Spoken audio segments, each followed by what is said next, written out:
গতকাল ভূমিকম্প হওয়ার পর থেকেই আমি দেখতে পাচ্ছি সোশ্যাল মিডিয়াতে অনেকেই লাফালাফি করে আনন্দের স্বরে বলছে, আমি অনুভব করেছি, আমি বুঝতে পেরেছি ভূমিকম্প, দেখুন ফ্যান নড়ছে, দেখুন ঝাড়বাতি নড়ছে, এটা নড়ছে ওটা নড়ছে। এটা কি খুশির জিনিস? আপনাদের কি মনে হয়? ভূমিকম্প হচ্ছে এমন একটা জিনিস, ভূমিকম্প যেখানে হবে, প্রকৃতির যেটা সৃষ্টি, সেখানে আনন্দ উৎসব এটার কোনো জায়গা নেই। আমি অনুভব করেছি, আমি বুঝতে পেরেছি ভূমিকম্প হচ্ছে।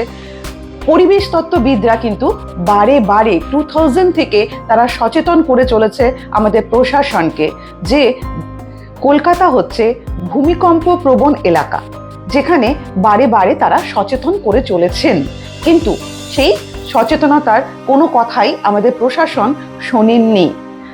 আর সব থেকে বড় জিনিস যে গাছ কেটে ফেলা হচ্ছে, জলাভূমি বুঝিয়ে ফেলা হচ্ছে, আর তৈরি হচ্ছে বড় বড় ইমারত, তৈরি হচ্ছে বড় বড় সড়ক রাস্তা। কে বলেছে এগুলো করতে?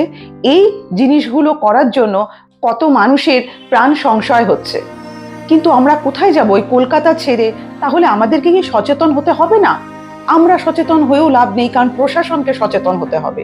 কারণ বাসস্থান না কিনি সস্তায়, তাহলে কিন্তু প্রশাসনকে চুপ করে যেতে হবে। তারা কিন্তু সেই জায়গায় বাড়ি ঘর দৌড় প্লট তারা বিক্রি করতে পারবেন না যদি সাধারণ মানুষ সচেতন হন। আমরা সকলেই জানি পূর্ব কলকাতায় ওয়েটল্যান্ড বুঝিয়ে ফেলা হয়েছে, তৈরি হয়েছে নতুন নতুন বসতি, ঘন বসতি। কি করে প্রকৃতি এই অত্যাচারগুলো মানবে?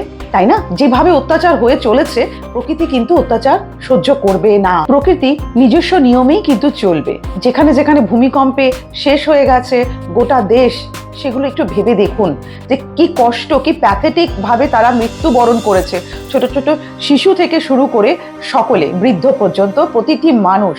আর মাথায় রাখবেন, আমাদের এখানে কিন্তু আমরা যদি চাপা পড়ে যাই, যদি বেঁচে থাকার সম্ভাবনাও থাকে, তাহলে কিন্তু রেস্কিউ করার মতন কেউ থাকবে না বা নেই সেরকম ব্যবস্থাপনা কিন্তু আমাদের কলকাতায় কিন্তু নেই। কিন্তু আমরা বড্ড অসহায়, আমাদের কিছু করার নেই, চোখের সামনে এই সমস্ত কিছু হতে দেখব। তাই আপনারা সকলে একটু সাবধান হন।